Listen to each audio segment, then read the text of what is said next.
오늘은 세상이 감당하지 못하는 사람, 세상이 감당하지 못하는 사람이라는 제목으로 하나님 말씀 증거하도록 하겠습니다.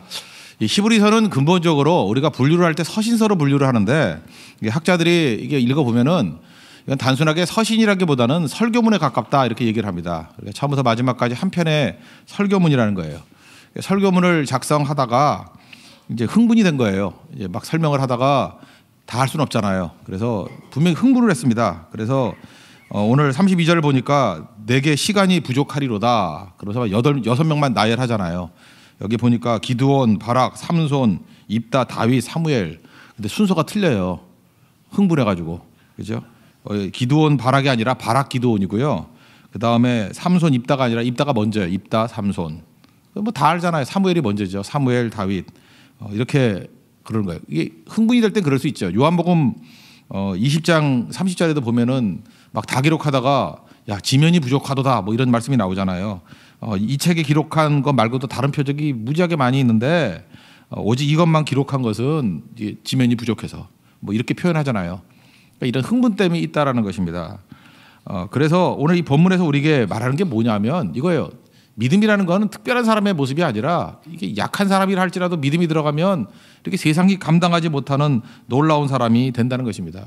그래서 세상은 두 종류가 있다는 거예요. 세상이 감당하지 못하는 사람이 있고 또 하나가 세상이 우습게 여기는 사람이 있다는 거예요. 그러니까 적어도 우리 믿음의 선조들은 세상이 감당하지 못하는 사람으로 살았지 우습게 여기는 사람은 아니었다. 그러니까 우리도 마찬가지죠. 우습게 여기게 당하지 말라고요. 뻔히 속 다 읽히게. 그렇게 인생 살지 말라는 거예요. 믿음 가지고 약해도 믿음만 들어가면 모든 것 다 변화시킬 수 있다는 것입니다. 어저께 제가 신방을 가다가 그 기도 제목을 줬는데 기도 제목이 나 그렇게 긴 기도 제목을 처음 봤어요. 2페이지도 넘고. 근데 되게 균형이 있더라고요. 읽어보면서 제가 감동도 받았어요. 영성 또 사명 이런 게 다 균형을 이뤄가지고 파트를 한 4가지 파트로 나눠서 했는데 이렇게 됐으면 참 좋겠다. 요즘에 제가 이제 이미지가 떠오르는 게 인물 설교가 좋잖아요. 그래서 바나바가 생각이 났습니다. 근데 바나바 믿음도 오늘 믿음의 열전에 나오는 사람 믿음하고 똑같더라고요. 하나님께서 주로 쓰시는 사람이 누구냐면 고린도전서 1장에 나오죠. 약한 자를 쓰신다니까요. 지혜 없는 자를 쓰신다니까요. 부드러운 사람을 쓰신다니까요. 동양적인 개념을 한번 본다 그러면 나무의 비유를 많이 했는데 우리 동양적인 시각에서 제일 좋아하는 나무 중에 하나가 버드나무입니다. 버들. 그래서 성씨도 있죠. 버들 유자. 유씨들. 류. 버들류. 그래서 버드나무가 부드럽잖아요. 모든 나무들이 가지가 위로 솟는데 버드나무가 이렇게 축 늘어지잖아요. 아래로. 겸손함을 뜻하기도 하고 부드러움과 겸손함. 그러니까 부드러움이 겸손함이겠죠. 그래서 태풍이 몰아닥쳐도 버드나무는 잘 안 꺾인대요. 쿠션이 있기 때문에. 그죠? 그 부드러움이 되게 중요한 거죠. 그래서 옛날에 어떤 대학교 그 국어가 그거였죠. 세상을 움직이는 힘, 부드러운 힘. 이게 버드나무에서 따온 거거든요. 옛날에 우리 미인들을 표현할 때 뭐 여기는 없지만 특별히 미인들을 얘기할 때 유미라는 말을 많이 써서 유미, 버드나무 같은 부드러운 아름다움, 유미. 그래서 여자 이름이 유미 많잖아요. 무슨 유미, 그죠? 버들 유자에 아름다울 미자, 이게 미인이란 뜻이에요. 그죠? 부드러워야 미인이라는 거예요.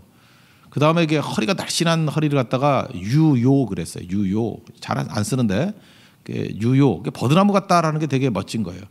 지금 우리에게도 남아 있는 것 중 표현 중에 하나가 뭐냐면 원래는 사교계란 뜻인데 이게 요즘에 좀 나쁜 뜻으로 쓰이는 것 같아요. 화류계라는 말을 들어봤죠. 화류계. 화류계 원래 사교라는 뜻의 좋은 뜻이었는데 이게 좀 나쁜 뜻으로 돼가지고 뭐 이렇게 뭐 성을 거래하고 이런 걸 화류계라고 말하는 그런 타락한 것 같아요. 일제 시대 이후에. 원래 화류계는 그런 뜻은 아니고 사교계란 뜻이거든요. 사교계에서 인정받는 사람에게는 얼굴만 예뻐서는 안 된다는 거예요. 화가 꽃 화자고 류가 버들 유자거든요. 그러니까 아름다움도 있어야 되고 꽃은 아름다움이에요. 아름다움만 있어가지고 절대로 안 되고 그 속에 내면에 부드러움이 있어야 된다는 거예요. 근데 둘 다 없으면 어떡하죠? 아름다움도 없고 부드러움도 없으면 그거 갖다 버려야죠. 그죠? 그러니까 화류라는 거, 화류. 그걸 잊지 말라고. 남자로 친다 그러면 이걸 이렇게 해석을 했어요. 실력이라고 생각했어요. 화는 실력. 실력이 있어야 되고 또 하나는 부드러운 겸손함이 있어야 된다. 이 두 가지를 같이 갖춰야 된다는 것입니다. 이게 믿음의 사람이에요. 그러니까 부드러움이라는 건 뭡니까? 약함이라고 표현할 수도 있거든요. 약해도 하나님께서 주신 우리 믿음이라는 아름다움을 붙들면은 가장 크게 쓰임 받을 수 있다라는 것입니다. 믿음의 특징이 뭐죠? 자기 의가 깨지고 하나님의 사명을 향해서 나아가는 거예요. 그러니까 세상에서 제일 어리석은 게 이기주의자거든요. 지밖에 모르는 거예요. 그러니까 좁아질 수밖에 없다고요. 원래 그 대목장들, 목장들에게서 전달된 우리 동양 개념 중에 하나가 이런 얘기가 있어요. 나무가 있죠. 좋은 나무를 구해야 되잖아요. 나무를 사지 말고 산을 사라 이런 말이 있어요. 욕심 부려가지고 내가 필요한 건 나무잖아요. 나무만 살라 그러면 좋은 나무 절대 못 구한다는 거예요. 좋은 나무를 누가 함부로 주나요? 그죠? 제한돼 있으니까. 그래서 나무를 구하는 사람은 나무 정도 생각하지 말고 더 크게 보라는 거예요. 산을 사라는 거예요. 산을.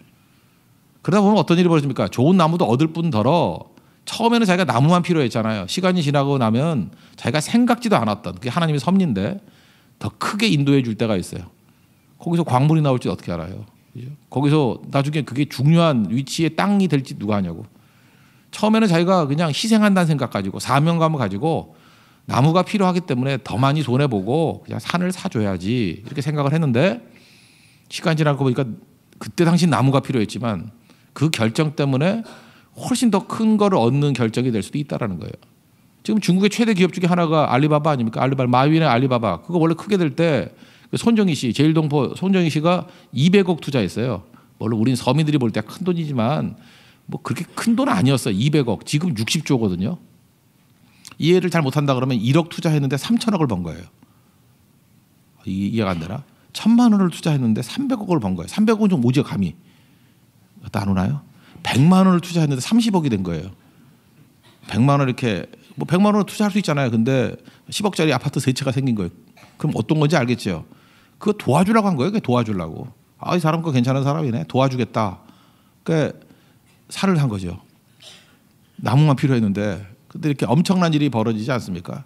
그래서 하나님 백성들이 꼭 이래요. 우리 마지막에 살폈던 기생 라합이 그런 케이스죠. 그냥 정탐꾼 하나님의 백성들이 되기 위해서 보호해 준 거예요. 그게 뭐 큰 일이에요? 그 그냥 100만 원 투자한 거나 똑같은 거잖아요. 이렇게 작은 거 투자했다고요. 그게 믿음이거든요. 그리고 자기는 별 의도도 없어요. 이 메타 디스코르스 하나님 섭리 제가 어떻게 알아요? 모르죠. 그런데 마태복음 1장을 봐요. 그 메시아 조상 가운데 들어가잖아요. 그죠? 이런 일들이 벌어지게 된다는 것입니다. 그러므로 이렇게 생각하면 돼요. 세상에서 제일 헛똑똑이들이 뭐냐면 맨날 눈앞에 있는 이 계산, 쥐판을 튕기고 그냥 뭐 언니 틀리니 이번에 가면 뭐 유리하니 불리하니 혀를 차죠. 이건 세상이 감당할 자가 감당 못할 자가 아니라 충분히 감당하고요.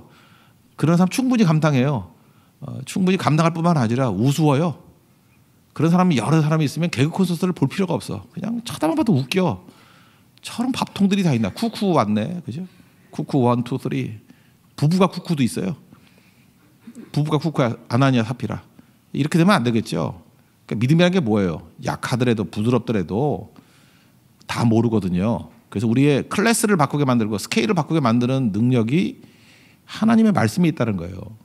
그래서 말씀 믿고 순종하고 나아가면 자기는 뭐 소나같이 보여요. 이거 내가 어리석은 것 같이 보이는데 그게 자기 스케일하고 다르게 살아가는 방법이라는 거예요. 오늘 그 얘기를 하고 있습니다. 6명 나열을 하고 있는데 강한 사람 하나도 없다라는 거예요. 강한 사람이 누가 있냐? 여기 순서대로 할게요. 처음에 기드온이 나오는데 여러분 기드온 보면 기드온이 뭐 강했습니까? 기드온이 어떤 사람이죠? 기드온 당시에는 미디안이라는 그 민족이 이스라엘을 괴롭혔는데 좀 셌던 것 같아요. 13만 5천이나 올 정도니까 뭐 그 당시에는 미디안이 되게 셌던 나라 같아요. 근데 언제나 그렇죠. 외구와 똑같이 이렇게 추수 때만 오잖아요. 밀 타작할 때, 밀 추수할 때 공격한 거예요. 근데 무서워가지고 그 포도주 틀이 있거든요. 포도주 넣고 이렇게 막 집 짜놨는데 그러면 이게 바깥이 커가지고 안 보여요. 거기 숨어가지고 밀 타작을 하고 있었어요. 그러니까 이건 뭐 배경을 알면 되게 쉬운 얘기예요. 두려움 때문에 마음이 쫄아가지고 숨어서 타작했다 그 뜻이에요. 그러니까 이건 남자도 아니다. 그러니까 제일 부끄러운 행동 그런 거예요. 그런데 하나님의 사자가 나타나가지고 기도에게 뭐라 그래요? 큰 용사여 하나님이 너와 함께 하시도다. 이게 되게 웃긴 얘기거든요. 이게 용사 아니거든요. 무슨 큰 용사예요. 근데 무슨 얘기예요? 너같이 찌질한 애도 너같이 이렇게 겁먹은 애도 내가 함께 한다 그러면 임마누엘이 뭐라 했어요? God is with us. 하나님 우리와 함께 계신다. 그 히브리 원문을 보면요. God is surround us예요. 우리 둘러싸다. 그죠? 우리 둘러싸다. 성령하고 똑같은 거예요. 이렇게 나를 둘러싸다. 그게 임마누엘이라고요. 하나님이 너를 둘러싸시는 도다. 그랬더니 어떤 일이 벌어져요? 이 미디안 13만 5천을 싸우는데 나팔 불어서 오는 게 3만 2천이었죠. 뭐 이렇게 무서운 놈 가라. 이거 봐 두려운 사람 가라. 지도 두려우면서 가라 그랬더니 10,000명 남았어요. 물 마시라 그랬더니 개같이 이렇게 머리 쳐박고 먹는 놈들 다 보내고 그래서 먹을 때도 우아하게 먹어야 돼요. 상대방이 오는지 안 오는지 경계하면서 이렇게 손으로 이렇게 경계하면서 먹은 사람 300. 뭐 물을 항상 이렇게 먹어야 된다 그 뜻보다도 하나님 일부러 줄인 거예요. 수 많다고 되는 거 아니고 300이면 충분해. 300 가지고 기드온의 300 가지고 13만 5천 물리치잖아요. 그래서 보여주는 게 무엇입니까? 믿음이라는 것은 이렇게 약하고 부족해도 하나님만 의지하는 믿음만 있으면 능히 승리할 수 있다 이거죠. 여러분 혹시 내가 수가 적다고 생각하는 사람이 있습니까? 그렇지 않아요. 믿음만 있으면 기드온 보라는 거예요. 샘플이거든요. 능히 승리할 수 있지 않느냐. 그러니까 이렇게 겁쟁이 찌질이도 믿음 붙으니까 하나님이 함께하는 게 믿음이거든요. 된다. 절망할 필요 없죠. 그 다음 나오는 게 바락이잖아요. 바락은 그 앞부분에 나오는 원래 그 바락은 같이 나오는 아줌마가 계시죠. 누구죠? 드보라. 그 장군이거든요. 당시에 그 가나안 왕 야빈 왕이라고 해서 야빈인데 그 군대 장관이 시스라인데 하도 안 씻어가지고 이름이 시스라예요. 예, 시스라인데 시스라가 공격을 해왔어요. 그랬더니 나가서 싸워야 되는 건데 이것도 겁이 많아요. 겁이 많아가지고 바락이 그 드보라 아줌마한테 드보라가 여자 사사거든요. 같이 안 가면 안 갈래요. 그랬다고. 그러니까 치마 장군이죠. 치마 장군. 여자 치마 붙들고 여자 말 듣고 다니는 그 좀 한심해 보이는 남자 있죠. 예, 그런 남자라고요. 그런데 하나님께서 그 남자를 통해서 또 일하셨다고요. 그래서 여러분들 지금도 뭐 남자 같지도 않고 뭐 쟤는 뭐 에스트로겐이 너무 많은 남자 이래서 무시하면 안 돼요. 바락이 또 그래서 또 바락을 하잖아요. 그죠? 이렇게 막 쓰임 받잖아요. 모를 일이라고. 그래서 이게 지금 보여주는 거예요. 야 봐라 이렇게 치마 장군도 하나님이 사용해 주는 거 아니냐. 그다음 입다 가라. 입다는 우리나라 이미지는 홍길동하고 비슷해요. 서자로 태어났어요. 서자로 태어나가지고 멸시당하고 그 배다른 형들이 그저 뭐 핍박하는 거예요. 그리고 성년이 되니까 쫓아내 버렸어요. 그러면서 이렇게 표현했어요. 야 너같이 첩의 자식은 여호와의 총회에 들어올 수 없다. 그리고 쫓아내 버렸어요. 그러니까 얼마나 서름이 있겠어요. 홍길동하고 똑같아요. 그죠? 아버지를 아버지라 부를 수 없고 뭐 형을 형으로 부를 수 없고 뭐 그런 얘기 있잖아요. 그죠? 그래서 되게 어려웠다고요. 어려웠는데 리더십이 있었는가 봐. 입다는 원래 어렵게 나왔다고 다들 그러니까 갔더니 비류들이 모였다는데 깡패들이 모인 거예요. 그래서 힘이 있는데 당시에 암몬이 공격을 했다고요. 근데 역시 리더십은 위기 상황에서 입다 외에는 구할 길이 없는 거예요. 그래서 쫓아내고 난 다음에 또 요청을 하네. 도와달라고. 또 쫓아내려고 그랬더니 이제 다시는 안 쫓아낸다고. 그래서 와가지고 구원시켜 줬다라는 것입니다. 이게 무슨 얘기예요?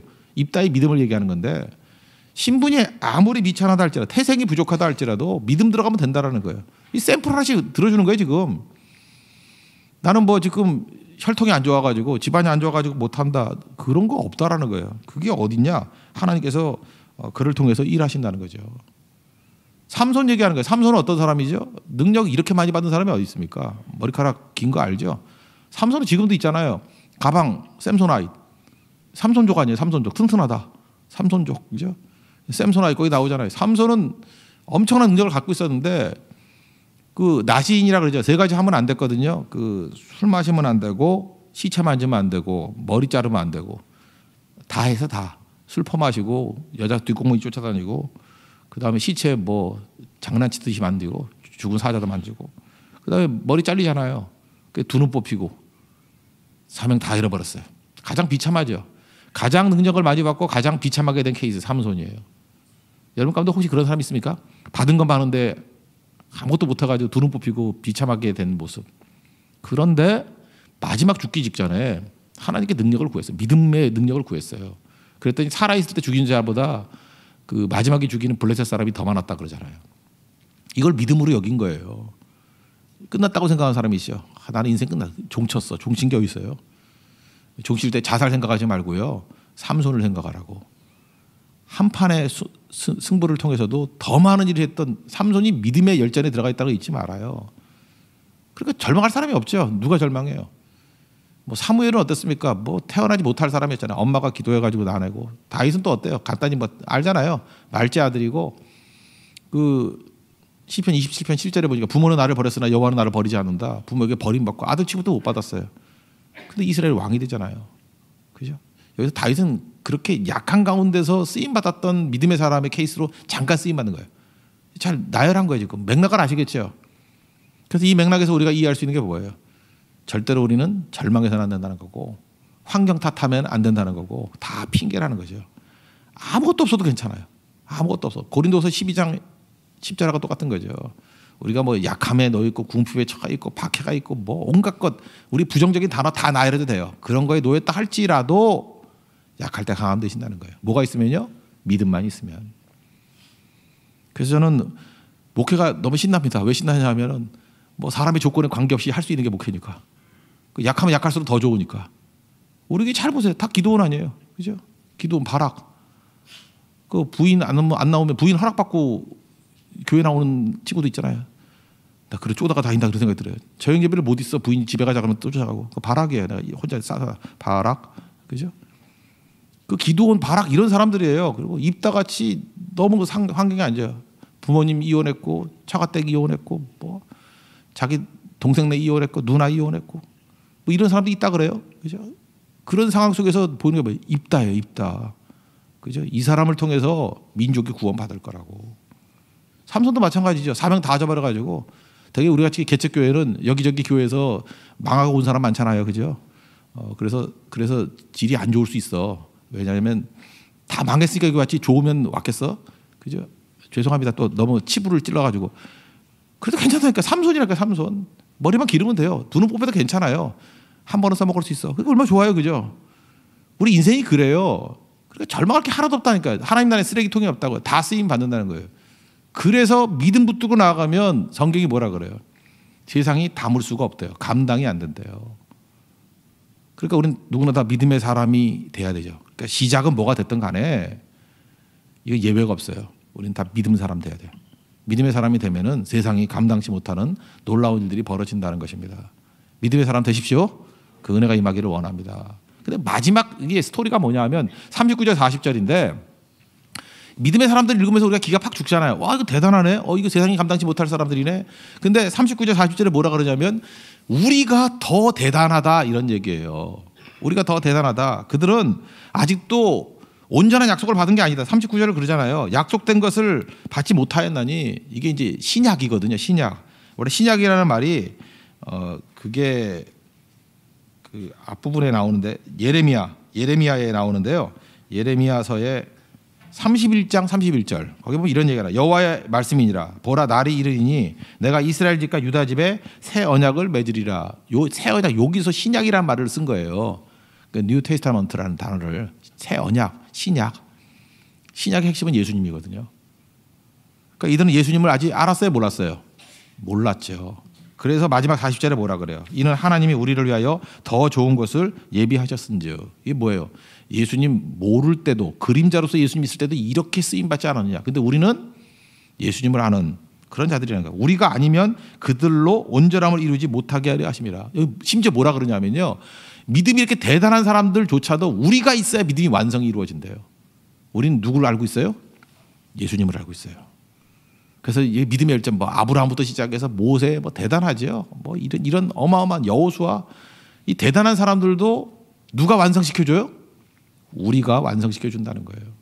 그래서 우리가 없으면은 2% 부족한 거예요. 2%가 말이 2%지 아무것도 아닌 거예요. 그래서 믿음의 열조들이 천국에서 우리를 향해서 이 믿음의 완성이 되는 것이 예수를 증거하는 사람들이기 때문에 예수를 믿고 나가는 사람들이기 때문에 12장에 넘어가면 그러잖아요. 이러므로 우리에게 구름같이 둘러싼 허다한 증인들 이게 앞에 있는 믿음의 선조들이거든요. 있으니 모두 무거운 짐과 이거 뭐 하고 그 다음에 이들이 응원하고 있다는 거예요. 그래서 우리 천국에서 믿음의 완성을 하라고. 우리는 제한적으로 쓰임 받았는데 너희들은 예수 그리스도의 십자가의 능력을 알고 있지 않느냐. 완성된 모습으로 쓰임 받아라. 그러니까 여기에서 기죽으면 안 된다는 거고 이거 따라하자 정도가 아니라 우리는 그걸 능가하는 존재라는 거예요. 왜요? 예수님의 능력이 있기 때문에. 이들은 예수님의 이름이 없이도 이 일을 했어요. 우리 예수님의 이름의 능력이 있잖아요. 성령 없이도 이 일을 했어요. 우리는 특별히 그 몇 사람만 성령이 임했잖아요. 우린 누구나 마지막 날에 성령 충만한 가운데 주의 일을 감당할 수 있다는 것입니다. 그러므로 우리가 더 능력이 있다는 거예요. 그러니까 잘 보세요. 우월한 것들이 있는데 이제 딴 거 사용할 일이 없겠죠. 아니 보세요. 옛날 사람들도 예수님 모를 때에도 야 봐라 뭐 환경 조건 이런 거 따지지 않고 믿음 하나 붙들고 이렇게 어마어마한 일들을 행하지 않았느냐. 근데 우리는 완성이 될 수 있는 예수 그리스도 이름의 능력이 있다. 예수님이 함께 해주신다. 성령이 계신다. 그러므로 우리는 이제 완성하는 자들이 돼야 된다는 거예요. 가슴이 뜨겁지 않습니까? 그걸 위해서 우리가 부르심이 입었다는 것입니다. 우리는 믿음의 사람들을 따라가자가 아니에요. 히브리서 11장의 결론은 뭐냐면 믿음을 완성시키자예요. 믿음의 완성은 예수님입니다. 어느 사람이나 예수가 들어가지 않고는 절대로 완성되지 않습니다. 여러분 인생의 완성도 예수님 이 완성이 들어가야 완성이 될 수 있다는 거예요. 예수님 붙들고 우리 인생의 완성을 이룰 수 있는 우리 신실한 믿음의 종 되기를 바랍니다. 모두 자리에 일어나겠습니다. 아무것도 두려워 말라 찬양하겠습니다.